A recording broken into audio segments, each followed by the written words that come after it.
저번 시간에 우리가 봤던 게 우리가 경제 주체라고 하는 건 경제 활동을 누가 하는가 요걸로 봤었고 사실 중학교 때까지는 정부, 기업, 가계 이렇게 해가지고 세 가지 주체로 봤는데 거기서 가계를 두 개로 쪼갠다 했었지. 뭐랑 뭐로 쪼갠다고? 노동자와 그리고 소비자. 노동자와 소비자는 사실 우리가 모두 할 수 있는 역할이란 말이야. 그래서 지금 노동자라고 하는 건 결국 우리가 임금을 얻기 위해서 일을 하고 있는 사람을 얘기하고 그 임금을 얻어서 결국 우리가 소비를 할 때 어떤 식으로 쓸 거냐라고 하는 걸로 나눠지겠죠. 그래서 이 두 가지는 사실 똑같이 가계라고 얘기는 할 수 있지만 여기 부분 좀 더 나눠서 보도록 하겠습니다. 뭐 정부 역할이랑 그다음에 기업가 역할 요쪽 같은 경우는 이따가 시간 남으면 한 번 더 정리를 해드리고 오늘 여기 노동자의 역할부터 쭉 볼게요. 자, 노동이라고 하는 거 방금 말한 대로 임금을 얻기 위해서 노동을 제공하는 사람입니다. 그러면 우리가 노동자들은 노동을 제공하는 사람이고 반대로 노동을 쓰는 사람들은 누가 되는 거야? 고용자 또는 기업 이쪽으로 얘기할 수 있는데 근데 정식으로 얘기하는 사람이 있어요. 여기 사용자라고 얘기합니다. 노동자와 사용자의 관계는 결국 우리가 소위 말해서 갑을 관계라고 얘기를 했었을 때 이거 들어봤어, 은호야? 갑을 관계라고?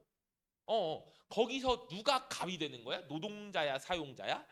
그치. 사용자가 일반적으로 우리가 갑의 위치에 있다 이렇게 얘기하는데 결국 요 사용자가 노동자를 고용하고 어떻게 보면 좀 일을 시키고 명령을 하고 이런 체제이기 때문에 우리가 사회적 약자에는 노동자가 위치한다 이런 식으로도 얘기를 할 겁니다. 그쵸? 일단 거기 정리를 하면 일단 첫 번째로 생산의 주체인 기업에다가 우리는 노동을 제공하고 있다. 그러면 목적은 뭐야? 여기에서 노동을 제공하는 목적은 역시 마찬가지로 이윤을 창출하기 위해서예요. 기업 또한 이윤을 창출하는 게 목적인데 근데 우리들 또한 이윤을 얻기 위해서 일을 한단 말이야. 그런데 여기선 이윤이라고 하는 말로 쓰진 않고 결국 소득이라고 하는 얘기를 쓰도록 하죠. 그치? 돈을 벌기 위해서 이렇게 얘기를 하니까. 그러면 요 소득에 대해서 조금만 더 보도록 하겠습니다. 자, 우리가 소득은 경상소득과 비경상소득으로 나눌 때가 있어요. 소득 자체를 경상소득 그리고 비경상소득 이렇게 얘기하는데 여기서 내가 정기적으로 벌어들이는 돈 같은 경우에는 경상소득에 들어가는 거야. 그런데 비경상소득이라고 하는 건 내가 이번에 조금 받았을 뿐이지 이번에 좀 일시적으로 받았을 뿐이지 매번 정기적으로 받는 건 아니에요. 대표적으로 이번에 제가 완주에서 살고 있는데 이번 설날에 민생안정금으로 30만 원을 지원을 해줬어. 너도 받았지? 예, 예. 아무튼 요 민생지원금 30만 원을 받았는데 이거는 매번 정기적으로 들어오는 내 수익이라고 볼 수 있어 없어? 없죠? 그치? 그러면 요런 수익 같은 경우는 비경상 수익에 들어갈 겁니다. 그래서 비경상 수익 같은 경우는 뭐 축의금 같은 거 될 수도 있고 아니면 뭐 퇴직금이라던가 이런 얘기는 비경상 소득으로 들어갈 수 있다. 왜? 세뱃돈도 비경상 소득으로 들어가야죠. 뭐 매년 정기적으로 우리가 똑같이 기대할 수 있는 건 아니잖아. 그러면 여기 경상소득에 들어가는 건 어떤 게 있어요? 내가 일을 해서 월급을 벌었다라고 하는 거. 그치? 자, 참고로 여러분 이거 교재에 없어요. 이거 경상소득이랑 비경상소득은 필기 한번 해놓으시길 바랍니다. 알겠지? 자, 월급이라던가. 그럼 우리가 이 월급을 뭐라고 하냐? 일을 한 대가로 받았다라고 하니까 근로소득. 그리고 여러분 중에 어떤 사람이 건물을 가지고 있다 한번 해보세요. 그럼 건물에서 거기 세입자들한테 월세가 나오겠지.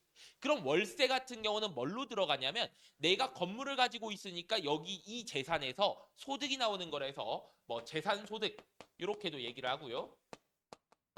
그리고 뭐 주식을 가지고 있다든지 아니면 예금을 하고 있다든지 그럴 때 이자 수익이 들어오거나 아니면 주식 같은 경우는 배당 수익이 들어온단 말이야.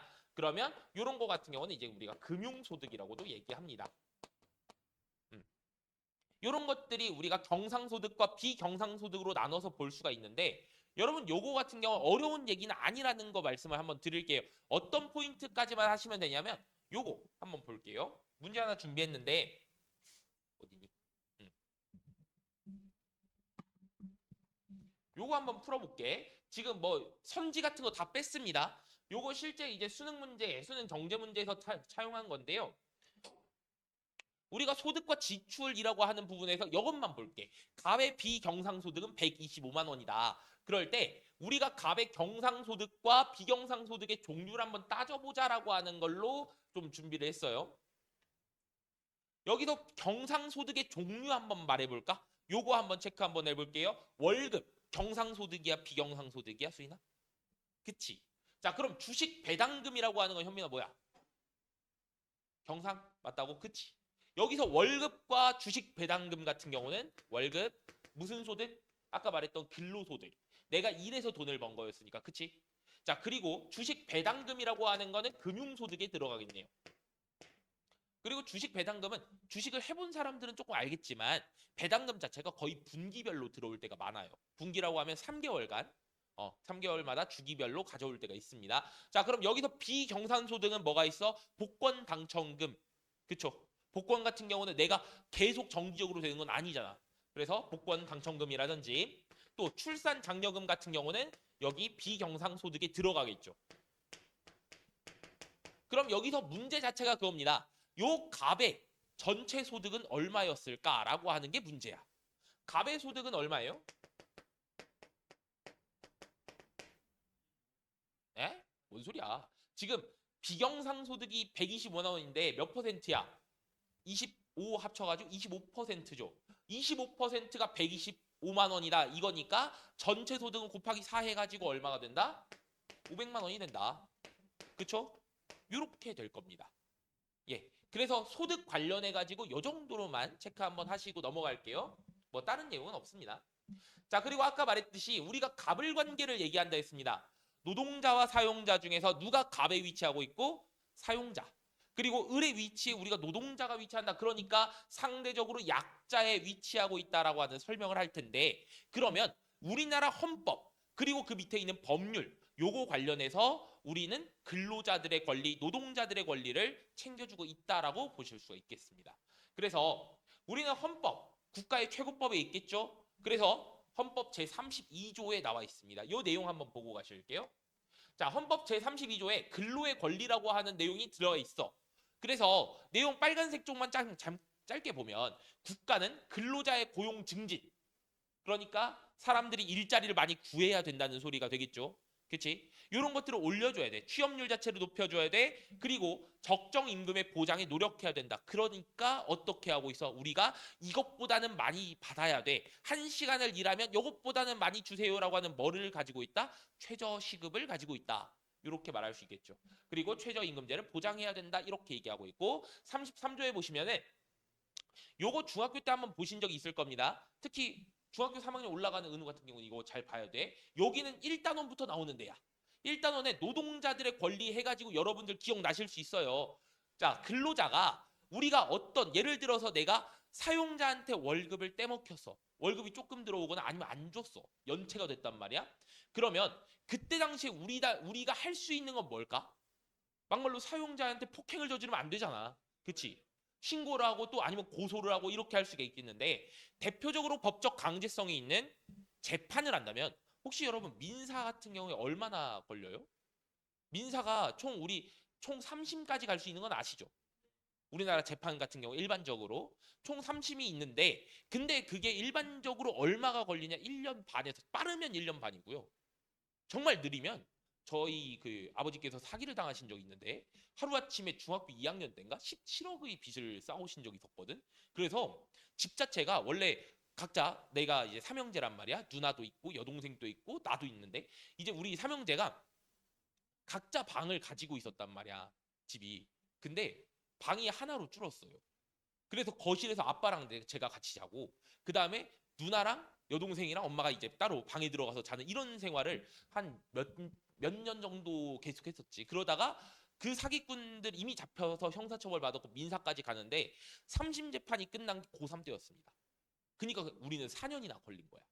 그리고 어차피 그 사람들이 우리한테 손해배상하라고 했지만 못 받았어요, 그거. 애들이 다 썼다고 했는데 어떡해. 그래가지고 파산 신청하고 저희는 못 받습니다. 그래서 안타까운 게 이번에 막 전세 사기범들 막 17년, 22년 이렇게 받았다라고 했는데 요게 2심에 넘어가니까 뭐 7년으로 줄어버리고 이렇게 된 뉴스를 봤는데 이건 좀 아닌 것 같아. 사기를 오히려 장려하는 그런 분위기 같아서 네, 저는 약간 이런 거 보면은 좀 피가 끓더라고요. 여튼 자, 민사 재판을 하면 시간이 굉장히 오래 걸린다는 거 다시 말씀드린 거예요. 그러면 내가 지금 사용자한테 당장 다음 달에 받을 월급을 받아야 돼. 이번 달에 떼먹힌 월급을 받아야 된단 말이야. 그러면 나 대신에 직접적으로 싸워줄 누군가를 대리해야겠죠. 그게 아니 노동조합이라는 거야. 그래서 단결권이라고 하는 건 우리가 요거 단체를 결성할 권리라고 해서 외우시면 돼요. 노동조합과 같은 단체를 결성할 권리가 있는 거고, 그리고 이 노동조합 같은 단체가 나를 대신해서 회사랑 싸워줘야겠지. 그래서 교섭할 권리, 교섭은 협상이라고 보시면 됩니다. 자, 그리고 세 번째, 단체 행동권. 만약 교섭이 결렬되어 있을 경우, 자, 요건 전제 조건이 되는 거야.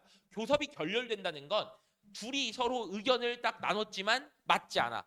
회사 측에서는 너무 높여달라고 하는 거고 노동자 측에서는 회사 측이 너무 낮게만 하려고 하는 것 같아. 그러니까 이게 좁혀지지 않아서 결렬이었을 때 노동자들이 할 수 있는 가장 큰 행동이 단체 행동이에요. 기업은 뭐를 담당하고 있어 하느라? 기업이 경제활동에서 뭐를 담당하지? 생산, 소비, 분배 중에? 재화와 서비스를 뭐 해야 돼? 그치, 생산해야지. 그쵸? 근데 기업이 생산을 하는 이유가 뭐야, 결국? 목적 자체가 이윤 추구, 이윤 창출, 돈을 벌기 위해서였잖아. 그런데 여기서 노동자들이 일을 안 해버리면 생산이 돼요, 안 돼요? 안 돼요. 그러면 기업 같은 경우에 어떻게 돼? 돈을 벌 수 있어, 없어? 없지. 그러니까 대표적인 단체 행동에 뭐가 들어간다? 일을 안 해버리는 파업까지 진행될 수 있습니다. 그런데 요 파업 같은 단체 행동의 전제 조건은 뭐라고 했었어? 뭐가 결렬되어야 된다? 노동자와 사용자들 여기 교섭이 결렬된다. 협상이 결렬돼야 돼요.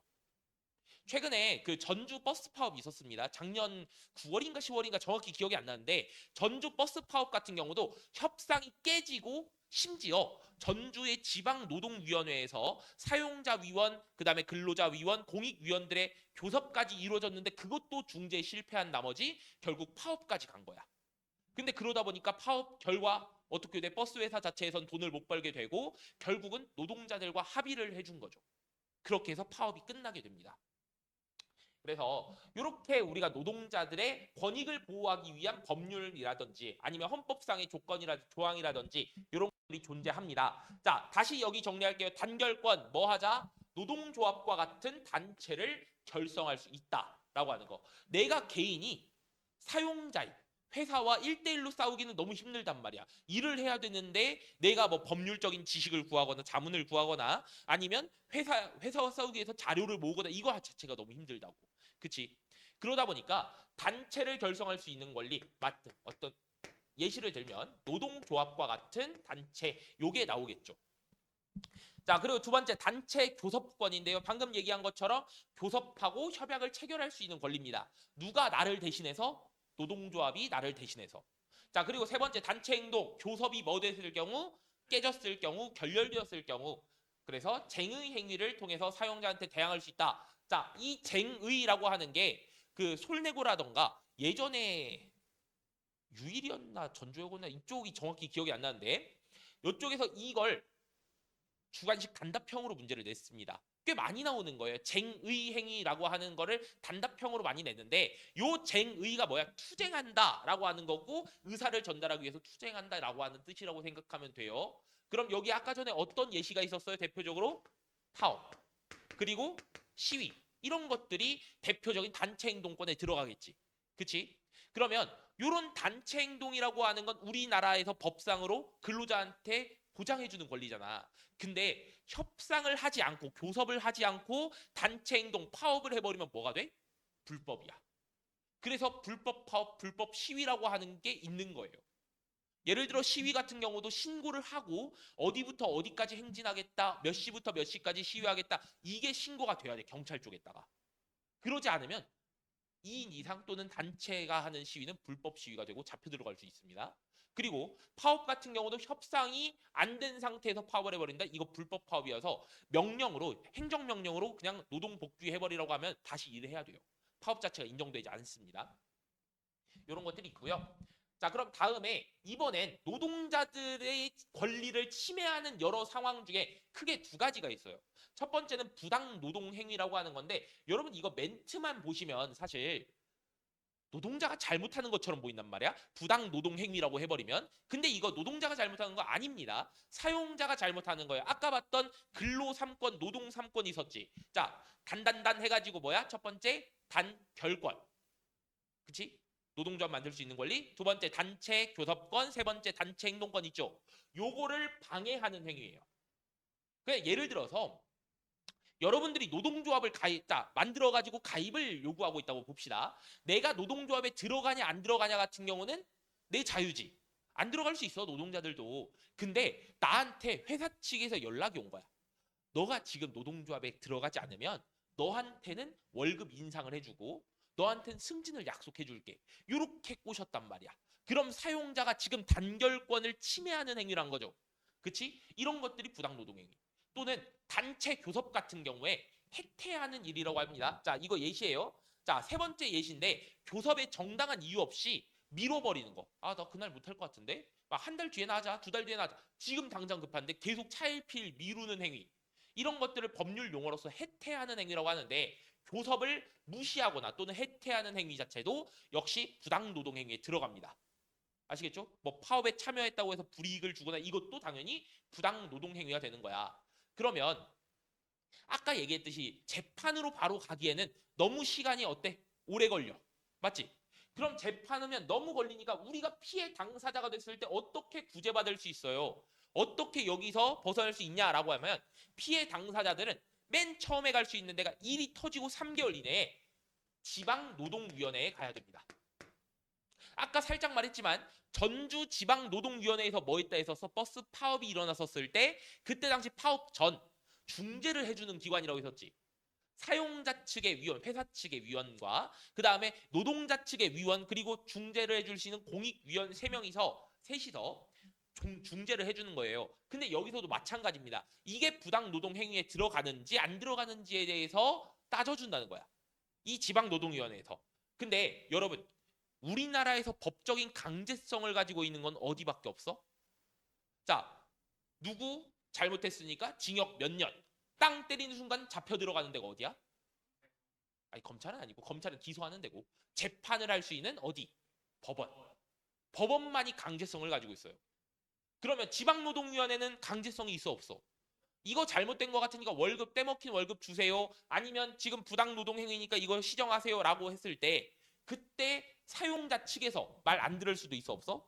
있죠. 강제성이 없으니까. 그러면 내가 결과가 마음에 들지 않았을 때 어디로 가야 돼? 바로 서울에 있는 중앙노동위원회로 가야 합니다.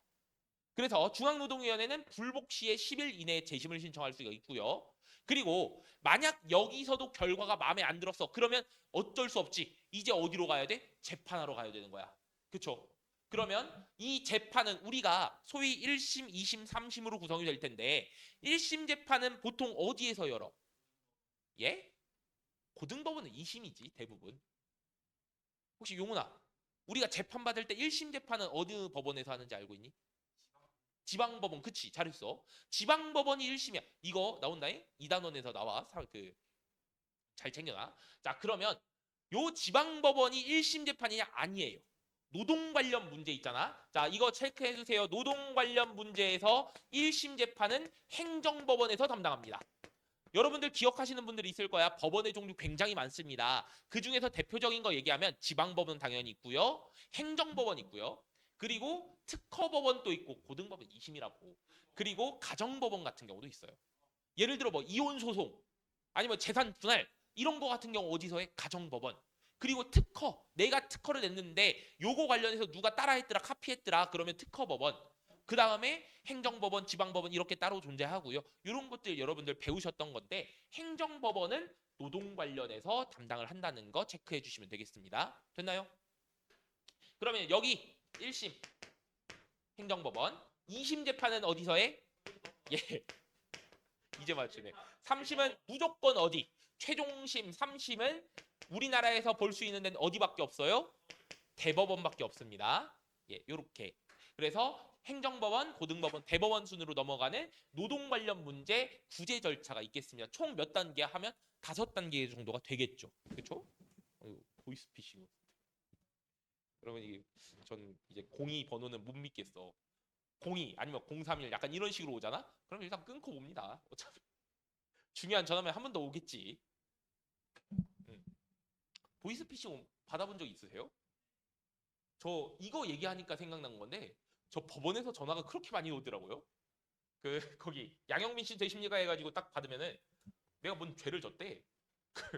너 이거 그 등기 보냈는데 왜 안 받냐? 네가 죄 졌으니까 빨리 받아라라고 했는데 우리 집에 온 등기가 없어.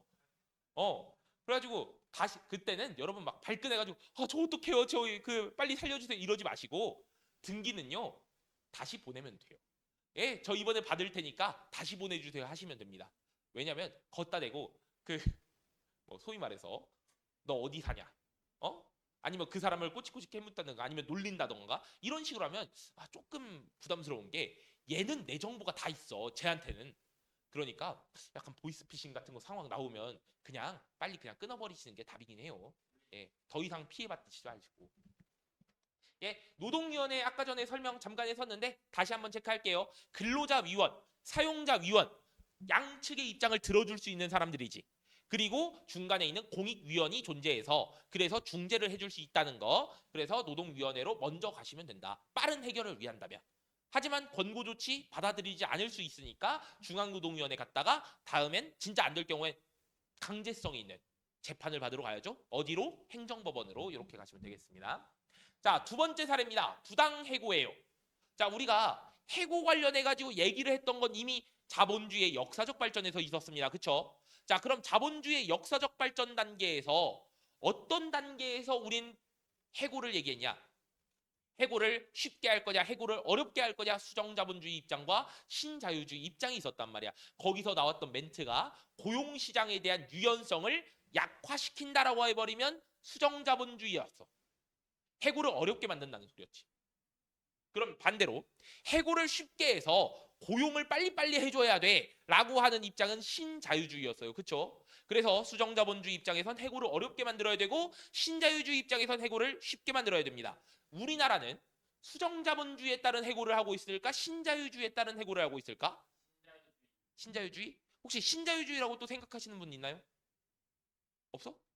그럼 수정자본주의라고 생각하시는 분 이것도 없으면 어떡해? 아니, 아니 왜 그래? 하늘이 너 뭘로 할래? 내가 딱 너한테만 물어볼게 이제. 쟤는 신이었어. 넌 뭘로 할래? 수정? 하늘이 정답. 자 여러분 수정자 케인스의 수정자본주의요. 거기서 우리가 해고를 어렵게 한다라고 하는 게 수정자본주의였어요. 그렇죠? 그럼 어떻게 하냐라고 했었을 때 우리나라에서 정당한 사유가 있어야 되며 보통의 경우엔 30일 이전에 알려야 합니다. 그리고 무조건 서면 문서상으로 줘야 돼. 뭐가 있어야 되냐면 뭐 파일이 됐든 아니면 문자 메시지라도 됐든 이렇게 문서상 증거가 될 수 있는 문서로 남겨놔야 됩니다. 자, 서면의 반대말이 뭐냐면 우리가 구두라고 하는 게 있어. 말로 한다는 거.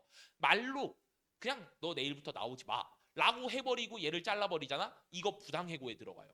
정당한 사유와 그 다음에 해고 일시라든가 이런 것들이 들어가 있는 문서로서 해고를 해야 되는 게 정당한 해고야.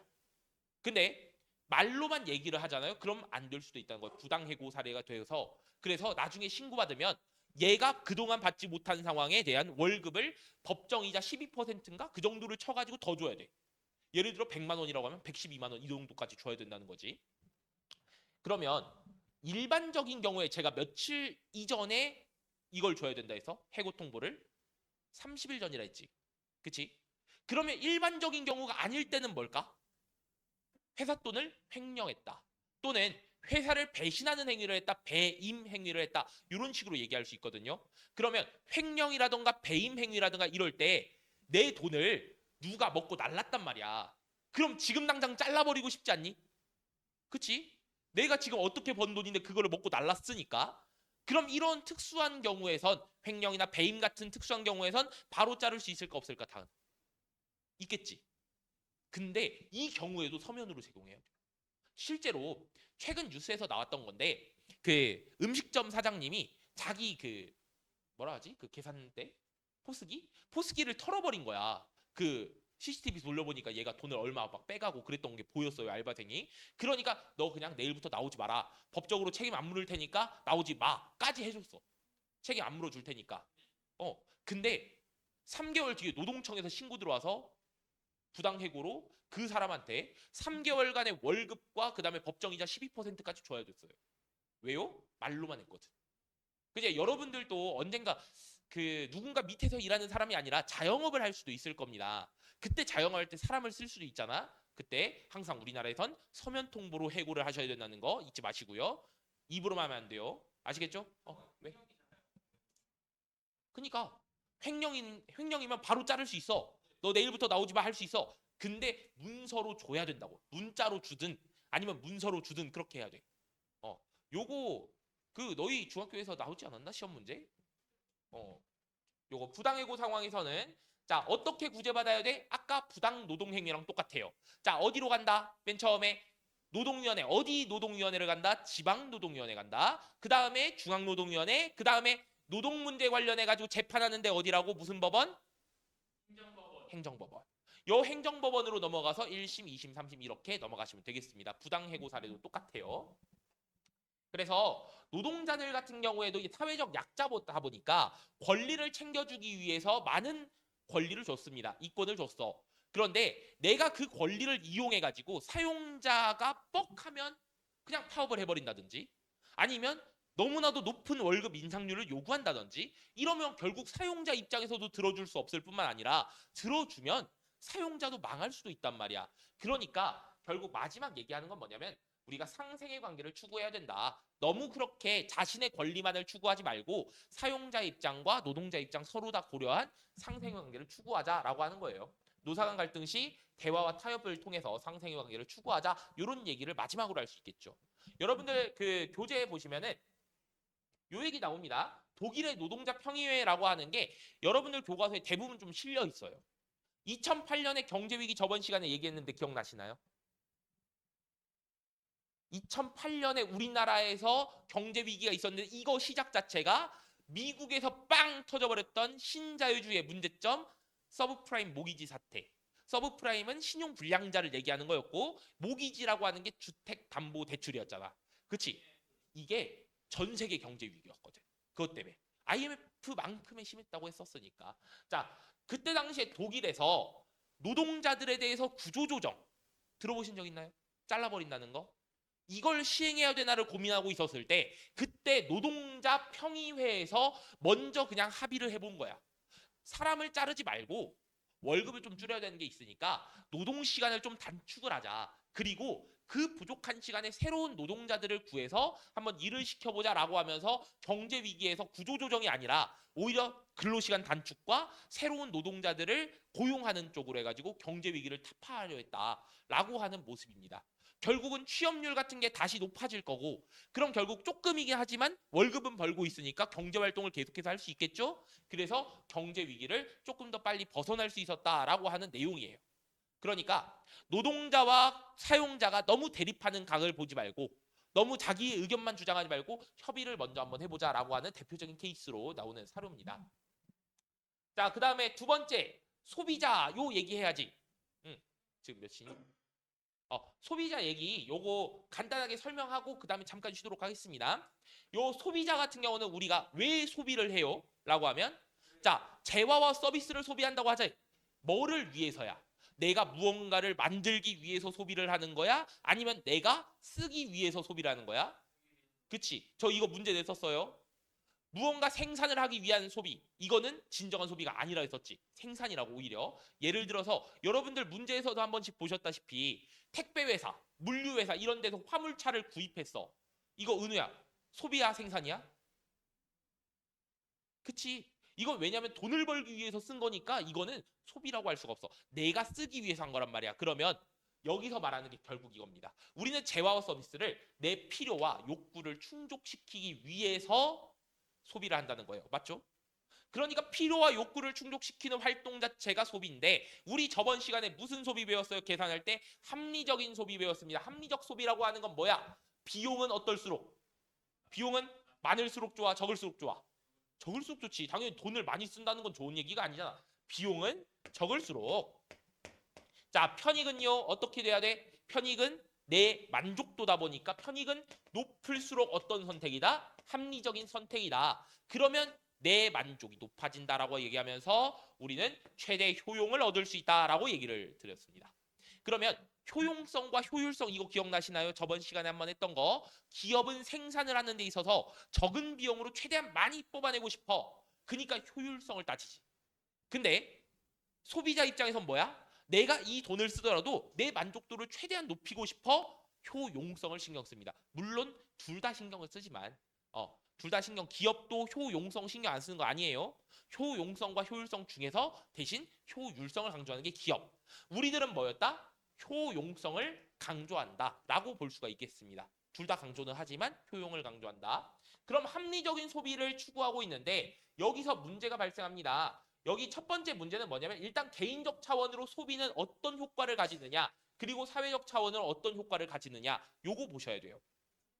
개인적 차원에서는 내 만족도가 높아지지 편익이 증대된다. 이건 뭐 볼 필요는 없고요. 사회적 차원으로 보겠습니다.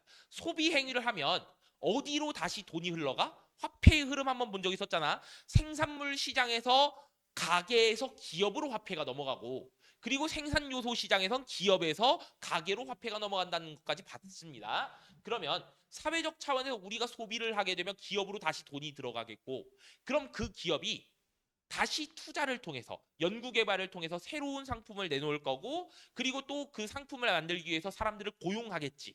그럼 경제력이 계속해서 높아질 수 있다 또는 경제가 활성화될 수 있다는 얘기까지 할 수 있죠. 그렇죠? 그러면 이 사회적 차원으로 보면 생산활동이 원동력이 된다. 다시 재투자를 할 수 있는 원동력도 되고요. 그리고 두 번째, 수요. 사람들이 원하는 양. 수요를 형성하여 시장 가격 결정. 그리고 기업의 생산에 영향을 준다라고 하는 거. 요거 포인트 잡고 하실게요. 여기서 우리가 소비를 한다는 건 결국 기업을 결정한다는 얘기까지 되는 겁니다. 원래 기업이 생산을 주도한다라고 생각을 하지만 사실 소비자가 만약 선택을 안 해봐. 물건을 뭔가를 만들었어. 근데 소비자들이 안 사. 그럼 물건에 뭔가 문제가 있다는 걸 느끼고 바꾸려고 하겠지.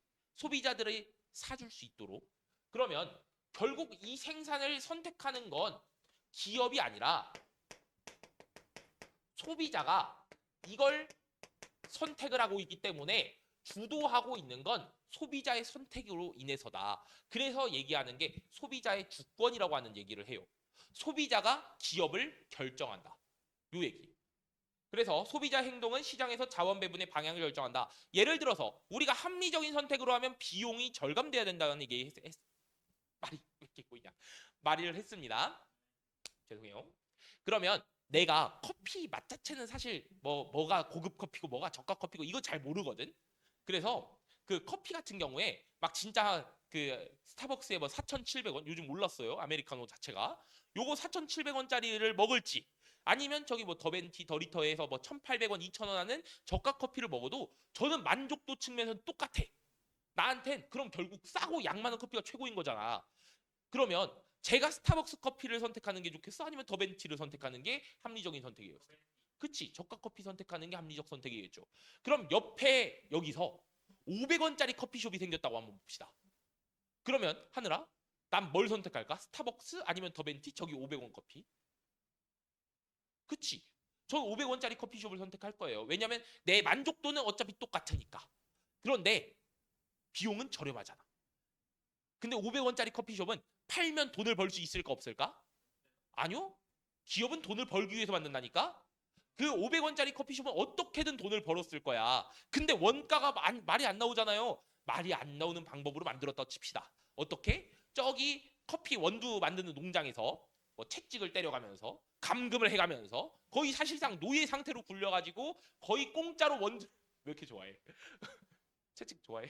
그럼 야 위험한 말을 하고 있어. 아무튼 세상에 이상한 사람들이 참 많아. 맞는 거 좋아하시면 어떡해. 아무튼 원두를 그렇게 거의 공짜로 가져왔다 쳐봐. 그리고 알바생들 최저 시급도 안 줘. 알바하면 여기서는 3,000원 줄게. 이런 식으로 계속 고용을 하는 거야. 뭐 말도 안 되는 소리긴 하죠. 그러면 원두를 만들었던 농부들 그리고 일을 하고 있는 알바생들, 노동자들, 이런 사람들한테 제대로 된 대우를 해주고 있어?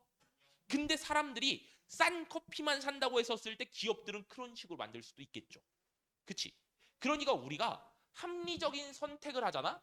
합리적인 소비를 했었을 때 이게 과연 농부들과 노동자들한테 인권 문제가 터지는 이런 상황도 생길 수 있는데 요게 그럼 개인의 합리적 소비는 사회의 합리적 선택, 합리적 소비로 연결이 될까라고 하면 그것까지 되진 않을 수 있다. 그래서 개인의 합리적 소비는 사회의 합리적 소비가 아닐 수 있다는 게 포인트가 되는 거예요.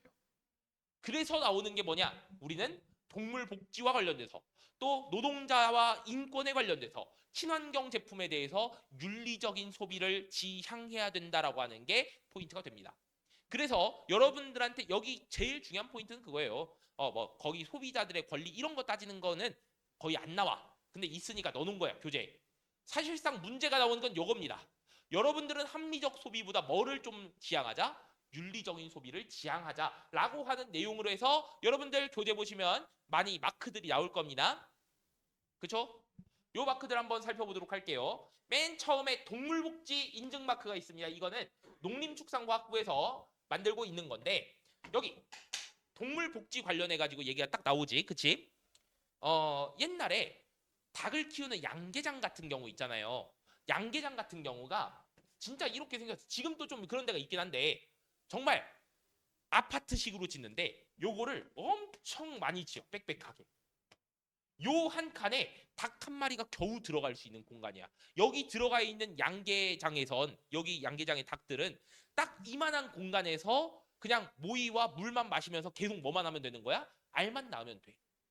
근데 그런 것보다 여러분들 막 그 저기 롯데마트라든가 아니면 이마트라든가 이런 데에서 이런 동물복지 인증 마크가 붙어 있는 계란이 있어요. 요거 계란 보시면 요 마크가 붙어 있는 대신 좀 비싸긴 합니다. 왜냐? 거기는 좀 풀어놓고 키우거든. 그냥 넓은 대지에다가 닭들을 쫙 풀어놓고 그 다음에 천천히 줍다 보니까 계란 자체의 생산량은 저런 이것보단 적을 수밖에 없죠. 닭을 적게 만들 수밖에 없으니까 데려올 수밖에 없으니까. 그런데 동물복지 어떻게 보면 신경 쓰고 있는 인증받을 수 있는 식품이라고 할 수 있겠습니다. 그리고 옆에 보시면 요거 어떤 마크 같아요? 요거 이거 수인아 누구 뭐 같아? 그치? 토끼예요.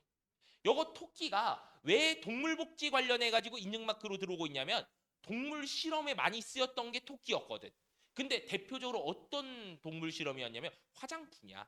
인간의 피부와 굉장히 좀 유사하다고 합니다. 알레르기 반응이라든지 이런 게. 그러니까 화장품을 시연할 때 여기 토끼한테 먼저 발라버리는 거지. 근데 토끼가 피부병 걸리면 뭐 고쳐줘? 안 고쳐줘. 그냥 죽는 거야. 그렇게. 그러다 보니까 요 크루얼티 프리라고 하는 제품이요. 바로 비동물 실험 인증 마크입니다. 저희는 뭐 화장품을 만들 때 아니면 어떤 생산을 했었을 때 동물 실험을 하지 않고 만들었습니다. 요게 되는 거예요. 그래서 요거 어디서 많이 볼 수 있냐면 그 저 로션 같은 거 사러 올리브영 같은 갈 때 맞는데 요거 붙은 거 한 번씩 있더라고요. 뭐 립이라든지 아니면 로션이라든지 이런 데도 다 붙어 있더라고요. 요런 거 비동물 실험 인증 마크 요런 것들이 있겠고 동물 복지 관련 윤리적 소비다라고 할 수 있겠고. 다음은 인권 문제 관련해서 요건 하나 정도만 외워놓으세요. 요거 페어 트레이드. 이거 뭐야? 공정 무역이라고 하는 거야. 그러니까 아까 얘기했던 노동자와 농민들이 1차적 생산자들이 제대로 된 대우를 받고 수입을 한 걸 내가 소비하겠다. 대표적으로 뭐 원두라든가 아니면 뭐 축구공이라든가 이런 것들 제3세계나 아니면 그 동남아시아라든지 아니면 남아메리카라든지 이쪽에서 많이 만들고 있거든요. 개발도상국에서 만들고 있는데 요런 데서 그 어떤 교과서에 나오는 겁니다. 파키스탄이었나? 이쪽에서 주로 축구공을 만든다예요. 아디다스라든가 나이키라든가 이런 대표적인 메인 회사에서 스포츠용품 브랜드 매장이지. 여기서 애들을 이용해 가지고 파키스탄 애들을 고용해 가지고 하는데 아동 노동 문제는 일단 둘째치고 축구공 하나가 보통 경기 공을 만든다고 하면 꽤 비싸요. 한 12만 원에서 15만 원 정도 하거든. 그러면 그 아이들은 축구공 하나를 만들고 얼마를 가져갔을까? 아니, 150원 정도 가져갔답니다. 100원에서 150원밖에 못 만들어. 근데 그걸 하루에 8개 정도, 9개 정도밖에 못 만드는 거야. 그러니까 얘들은 일당 거의 1,000원도 안 되는 걸로 축구공을 계속 만들고 있었다는 거지. 하루 종일 일하면서. 그러면 제대로 된 대우를 해주고 가져오는 게 아니게 되겠죠. 그래서 이런 공정무역이라고 하는 거, 이건 노동자들, 농민들에게 제대로 된 대우를 해주고 우리가 수입을 하겠다라고 하는 마크가 되겠습니다. 자, 다음은 친환경 제품이에요. 환경 관련해 가지고 얘기할 때 요거 많이 보신 적 있죠? 이거 우리가 이거 뭐라 그래? 여기에 원래 사실 이름이 딱 붙어 있어. 근데 이걸 빼온 거예요. 이거 뭐라 합니까? 에너지 아니 소비 효율 등급이라고 얘기합니다. 에너지 소비율 등급제예요. 자, 총 몇 등급으로 되어 있다? 5등급으로 되어 있다. 아, 저 이거 완주고 문제 기억나거든? 이거 좀 기억 한번 해봐봐. 이거는 좀 특수한 건긴 한데 요 에너지 소비 효율 등급제가 서술형으로 나오는 것도 있었어. 물론 완주고는 이거 단답형으로 됐었어. 근데 어떤 문제였냐면 5등급과 1등급 제품은 최소한 몇 퍼센트의 전력 효율 차이가 나는가? 이거 문제였습니다. 그래서 계산하는 문제였거든. 근데 이거 간단해요. 뭐냐면 5등급에서 4등급, 4등급에서 3등급 이렇게 올라갈 때 약 10% 정도라고 합니다. 등급 효율 자체가. 근데 5등급과 1등급은 몇 등급 차이가 나? 4등급 차이가 나죠.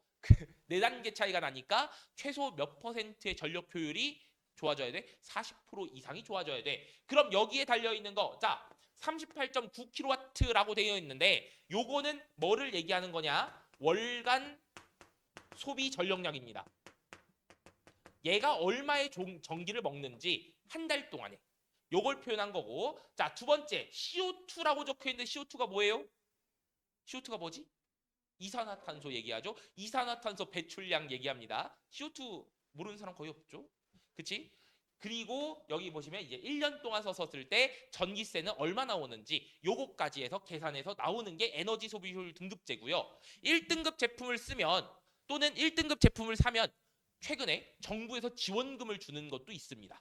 뭐 보증금 제도라든가 이런 것들도 존재하니까 여러분들도 1등급 제품 소비하는 게 굉장히 유리하다는 거 알고 계시면 좋을 것 같고요.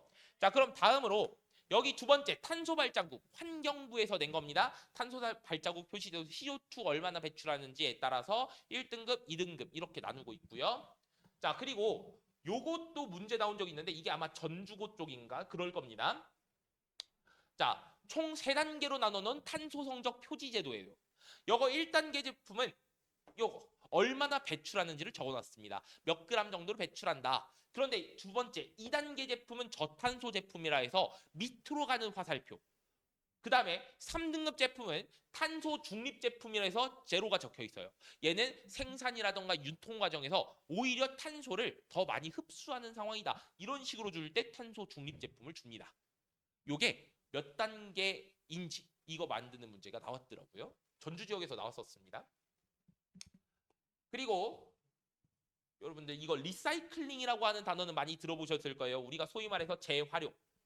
근데 재활용을 하다 보면 우리가 물건을 다시 재사용을 하다 보면 가치 자체가 어떻게 돼? 우리 중고 물건 팔았을 때 최근에 중고 거래한 적 있으세요? 아, 뭐 있는 사람도 있겠지. 근데 중고 거래할 때 내가 처음에 예를 들어서 50만 원을 주고 샀어. 근데 그걸 50만 원에 주고 파는 건 그 사실상 뭐 리셀 뭐 이런 것도 있으니까 좀 있긴 하겠지만 일반적으로 사용했던 중고 제품에 대해서는 좀 가격이 떨어지잖아. 그치? 50만 원짜리는 뭐 20만 원, 10만 원 이런 정도에 팔리게 될 거고 뭐 한 800만 원, 1000만 원짜리는 3, 400만 원 정도에 팔게 될 거고 이런 식으로 감가를 받잖아요. 경제적인 가치가 떨어지는 재사용이 있으면 다운사이클링. 근데 페트병 같은 거 아세요? 페트병이 옷으로 활용된다는 거? 유니폼 같은 축구 선수, 야구 선수의 유니폼으로 활용된다고 합니다.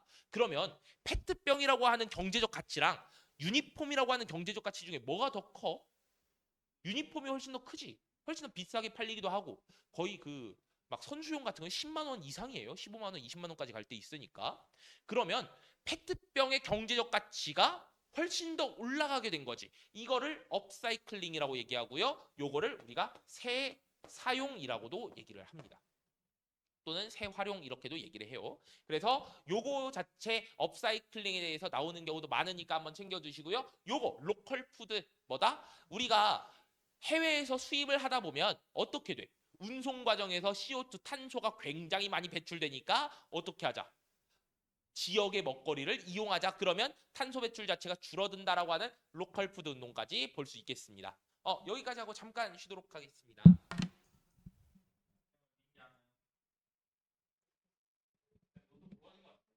어? 아니네요. 안 꺼졌지.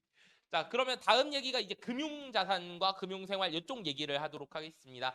근데 오늘 여기 많은 부분 안 나가고 그 본격적으로 뭐 예금 주식 이쪽 얘기는 안 하고 요거 관련돼서 어떤 것들이 있는지만 쭉 한번 살펴보도록 할게. 일단 여러분들 금융자산 말고 자산 관련해서 얘기를 할 거예요. 자산이라고 하는 건 경제적인 가치가 얼마나 있냐, 경제적 가치가 있는 재산들을 얘기하는데 여기서도 유형과 무형을 따질 겁니다. 유형의 자산이라고 하는 거 우리가 눈에 보이고 실제로 사용하는 게 될 수 있어. 그럼 여러분들 휴대폰 자산일까요? 아닐까요? 자산이죠. 알 수 있어요. 그거 여러분들 휴대폰 중고로 팔아도 되기 때문에 결국 이것도 경제적 가치가 있지. 그리고 심지어 최근에 아이폰 6이라든가 아이폰 7이었나? 6이었나? 아무튼 그게 휴대폰 카메라가 되게 잘 나온다고 해가지고 요즘 가격이 좀 점점 올라가고 있다는 거 들으셨나요? 이거는 점점 경제적 가치가 또 커지고 있는 것도 마찬가지입니다. 그러면 이렇게 볼 수 있다는 거야. 우리가 현물 자산, 우리가 직접적으로 쓰고 있는 뭐 액세서리유, 뭐 반지라든가 목걸이라든가 이런 것들도 얘기할 수 있겠죠. 그래서 반지, 목걸이 이런 액세서리 요것뿐만 아니라 방금 우리가 쓰고 있는 휴대폰이라든지 휴대폰, 스마트폰 그리고 자동차 그리고 여러분들 살고 있는 집 이것도 다 현물 자산이겠죠. 우리가 집 같은 경우는 뭐 부동산 이런 식으로도 얘기를 할 수 있으니까 같이 챙겨둘게요. 요거는 우리가 현물 자산 또는 실물 자산 이쪽으로 들어가요. 그리고 여기에 대해서 탐구하는 건 대학교 전공 과목입니다. 여러분들 안 들어갑니다. 이쪽 관련해 가지고는 말 안 해요. 우리가 따져야 되는 건 뭐야? 금융자산이야. 그럼 금융자산이 뭔데요? 예금. 예금이라고 하는 건 은행에다 돈을 맡긴다라고 하는 소리입니다. 자, 채권이라고 하는 거 뭔지 아십니까? 채권은요, 국가라던가 기업이라던가 아니면 금융기관 같은 데서 돈이 필요해. 그때 발행하는 차용증서라고 보면 돼요. 자, 제가 몇 년 후에, 뭐 예를 들어 5년 후에 얼마로 갚을 테니까 좀 빌려주세요. 이렇게 얘기하는 거예요. 그럼 받을 돈은 정해져 있어. 예를 들어 제가 5년 후에 10,000원으로 갚을 테니까 5% 이자로 돈을 주세요라고 하면 예를 들어 9,400원쯤에 돈을 주게 되는 거고 이런 식으로. 자, 주식이라고 하는 거는요. 회사의 가치, 회사의 어떻게 보면 가치에 따라서 달라지긴 하겠지만 회사의 지분을 파는 행위예요. 그럼 내가 주식을 샀다라고 하는 게 돈을 뭐 먹으려고 예를 들어 투기를 하려고 이거 오르면 팔아야지 이런 생각을 하고 하는 게 아니라 그 회사의 지분을 구매해서 그 회사의 주주가 되는 겁니다. 그럼 주주가 됐다고 하는 건 그 회사의 일원이 됐다 또는 그 회사를 운영할 수 있는 사람도 된다라고 하는 거예요. 그래서 이 주식을 산다는 건 결국 두 가지의 가치가 있어. 아까 말했듯이 저렴한 주식이 있단 말이야. 예를 들어 이 회사의 가치는 한 100억대 가치가 있는 것 같은데 그거에 못지않는 어떻게 보면 굉장히 저하되어 있는 가치가 매겨져 있다고 봐. 주가가 굉장히 낮다고 봐. 그러면 이걸 구입할 경우에 회사의 주가가 올라가고 그걸 기사할 수 있겠지. 이거를 주식 가격의 시세 차익을 따라서 어떻게 보면 돈을 벌 수도 있지만 주식을 아까 가지고 있으면 뭐를 줬어요? 배당금을 줬어. 아까 문제 봤던 거 기억나시죠? 주식 배당금이라고 하는 건 분기별로 자, 우리 회사의 지분을 가지고 있는 사람들의 돈으로 우리가 회사를 운영했으니까 이 돈으로 난 수익을 여러분들한테 나눠드리도록 하겠습니다라고 하는 게 뭐다? 배당금이다. 이렇게 볼 수 있겠습니다. 이런 것처럼 금융자산은 가치가 계약을 통해서 파생되는 무형의 자산이에요. 그래서 우리가 총 6가지의 금융자산을 얘기할 겁니다. 자, 첫 번째, 은행에 돈을 맡기는 예금. 그리고 회사의 가치에 대해서 사고 파는 주식. 그리고 방금 말한 국가라던가 아니면 금융기관, 기업들이 돈이 필요할 때 빌리는 돈, 차용증서, 채권. 그리고 보험. 미래의 사고를 예방하는 거죠. 자, 그리고 연금. 제가 노후 대비를 위해서, 은퇴 이후의 삶을 위해서 마련하는 금융자산. 그리고 펀드가 있어요. 자, 펀드라고 하는 건 내가 기본적으로 돈을 넣어서 주식을 운영하고 싶지만 근데 내가 시간이 없거나 잘 몰라. 그럴 때 투자 전문가 펀드 매니저한테 나 대신에 운용 좀 해달라라고 맡겨버리는 겁니다. 그러면 여러분들은 요 6개에 대해서 나중에 뭘 배우셔야 되면요. 요 자산의 특성 관련해 가지고 구분을 하셔야 된다는 소리예요. 요 6가지 자산에 어떤 특성이 있는가 요것부터 살펴보도록 하겠습니다. 자, 자산의 특성은요. 요 6가지 자산은 기본적으로 다 이걸 가지고 있어. 이 3가지 특성을 뭐 강하게 가지고 있냐, 약하게 가지고 있냐 이런 식으로 얘기할 겁니다. 첫 번째, 금융자산의 가치에 손실이 발생하지 않는다. 내가 원금 100만 원 있다고 쳐볼게요. 이걸 은행에다 100만 원을 맡기면 은행에서 이 돈을 까먹니? 그건 아니죠. 물론 뱅크런이라고 하는 사태가 있어. 은행이 망할 수도 있어. 실제로 우리 그 대공황 봤었잖아. 은행 파산하는 거. 그치? 그러면 다은이 그때 들었나? 암튼 여튼간에 자, 우리가 손실이 발생한다라고 하는 건 내 돈이 까먹어진다는 소리인데 은행에다 맡겨놓은 돈은 거의 안 까먹어져요. 여러분, 우리나라의 예금자 보호제도라고 하는 게 있습니다. 최근에 이거 법이 바뀌어서 내가 통장에 5천만 원 있으면 원래 5천만 원 있는 거 다 보장을 해줘요. 국가에서. 은행이 망해도 5천만 원은 그냥 지급을 해줘. 근데 이게 올랐어. 1억으로 올랐습니다. 여러분들 통장에 1억이 있으면 이 돈은 은행이 망해도 국가가 줘. 아시겠죠? 그러면 요건 뭐야? 안정성이라고 할 수 있어요. 그러면 두 번째, 우리가 보유한 죄송합니다. 안정성. 자, 그리고 보유한 금융상품의 가격 상승이나 이자 수익을 기대할 수 있을 정도라고 하는 거. 내가 원금 100만 원 있다고 쳐봐. 그러면 이 원금 100만 원을 가지고 얼마의 이자를 얻을 수 있냐? 자, 주식 같은 경우 해보신 분 있으신가요? 저 같은 경우도 지금 들어가 있는 데가 있는데 예를 들어서 내가 회사의 지분을 샀단 말이야. 근데 그 회사가 얼마까지 오를까? 우리나라에서 하루에 오를 수 있는 상한가라고 해요. 요 상한가는 정해져 있다. 몇 퍼센트일까요? 요거 주식하는 사람들은 알아야 되는데 현민이 몰라? 아니야. 30%예요. 그러니까 요 아까 말했던 예금 있잖아. 예금은 진짜 세봤자 적금 같은 게 있을 텐데 요 적금은 한 5% 정도 주면 진짜 많이 주는 겁니다. 연이자 5%야. 그러면 용훈아 계산 한번 해봐봐. 내가 올해 1월 1일 날에 100만 원을 적금에다 넣었어. 그러면 내년 1월 1일에 받을 이자 포함해서 얼마를 받는 거야? 5%짜리 수익이면 105만 원이죠. 그치? 근데 그건 1년 동안 한 거잖아. 근데 내가 주식을 진짜 기가 막힌 걸 골랐어. 그래서 100만 원 딱 투자를 했더니 얘가 하루에 오를 수 있는 상한가가 몇 퍼센트라고? 30%. 그러면 하루 만에 130만 원 되는 겁니다. 그럼 반대로 얘기할 수 있겠죠. 하한가도 있을까요? 없을까요? 있어요. 그럼 100만 원이 얼마 될 수도 있어? 70만 원 될 수도 있다는 소리야. 그냥 눈 한번 깜빡하는 순간에 그렇게 소멸될 수 있어요. 그래서 제가 요즘 잠을 못 자. 아무튼. 아니 최근에 엔비디아가 그렇게 좋다고 해서 들어갔다가 최근에 뭐 딥시크인가 뭐식인가 뭐 중국산 뭐 AI가 싸다고 해가지고 그냥 바로 한 11%가 날라가서요. 얼마 날라갔는지는 제가 말을 못 드리겠네요. 여튼 두 번째는 수익성. 내가 이 원금을 가지고 얼마를 벌 수 있냐라고 하는 얘기야. 아까 전에 100만 원 해봤자 1년 동안 벌 수 있는 게 5만 원밖에 안 됐어. 그런데 이건 하루에 30만 원 벌 수 있어. 잘만 하면. 그쵸? 자, 그리고 세 번째, 필요할 때 쉽게 현금으로 직접 돈으로 바꿔서 쓸 수 있는 정도라고 하는 게 바로 유동성이라고 하는 거에 들어갑니다. 이것도 다 근데 사실 했던 부분이에요. 안정성, 수익성, 유동성 이렇게 얘기하는데 여러분들 요거까지만 얘기하시죠. 유동성 위기라고 하는 말이 있습니다. 우리가 현금 보유량이 적거나 기업 같은 경우에 또는 현금으로 전환할 수 있는 주식이라든지 채권 자체가 많이 없어. 그럼 결국 어떻게 되는 거야? 유동성 위기가 찾아온다고 얘기합니다. 그래서 어떻게 보면 현금 운용을 할 수 없으니까 대금 거래를 하더라도 물건을 살 때 거래를 할 수 없다. 이런 게 유동성 위기예요. 그럴 때 회사가 굉장히 손실을 많이 볼 수 있습니다. 그래서 이런 자산의 특성을 아까 전에 여러분들이 보신 것처럼 구분을 하셔야 되는데 이런 안정성과 수익성의 관계 같은 경우에 이렇게 표로 보실 수가 있어요. 오늘 딱 여기까지만 하시죠. 우리가 일반적으로 주식이라고 하는 상품 같은 경우에 아까 30%가 빡 올라서 제가 100만 원을 넣었을 때 30%를 넣으면 얼마가 돼? 하루 만에 130만 원이 되겠지. 그치? 근데 저는 30만 원을 본 게 아닙니다. 왜일까요? 여기다 1000만 원 넣었어 봐. 그러면 난 이게 1,300만 원이 됐을 텐데 저는 무려 270만 원을 잃은 거지. 이런 드립이 있어요. 그러니까 더 넣을 걸 이렇게 아쉬워하는 사람들도 있다는 거야. 여러분 인간의 욕심은 이렇게 끝이 없습니다. 그러니까 돈을 벌고 만족을 못해서 이미 오른 거에다가 더 넣어버리는 거야. 자, 내 주식 가격이 이렇게 호가까지 올랐어. 자, 여기 100만 원을 딱 넣었는데 여기서 130만 원이 됐지. 이건 기회야.